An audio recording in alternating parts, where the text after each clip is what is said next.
Ang ibabahagi ko sa inyo ay isang gayumang pambalisa gamit ang unan. Ang gagawin nito ay ihanda mo ang kandila, larawan niya.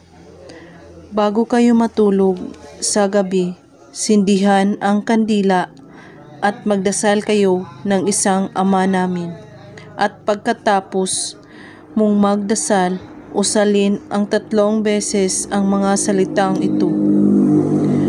Habang kayo ay nakatitig sa larawan ng taong papabalisain mo. Sancte Pater Benedicti Ignum Magno Santo Igusum Lignum. Amen. At pagkatapos, ilagay mo ang larawan niya sa ilalim ng punda ng iyong unan, at saka 3 beses mo ito hampasin ang unan habang binabanggit mo ang kanyang pangalan, at sabihin mo, hahanapin mo ako kahit saan ka man naroroon.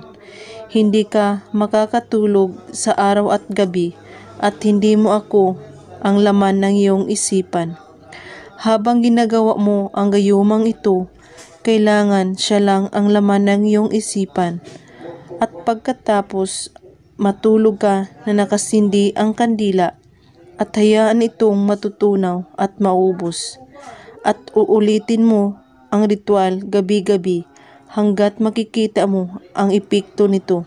Gawin ito bago kayo matulog, kahit anong oras at araw, basta't buo ang inyong paniniwala sa paggawa at walang ibang iniisip at pagdududa. At kung may katanungan po kayo ay magko-comment lang po sa baba. Maraming salamat sa panonood. May God bless us all.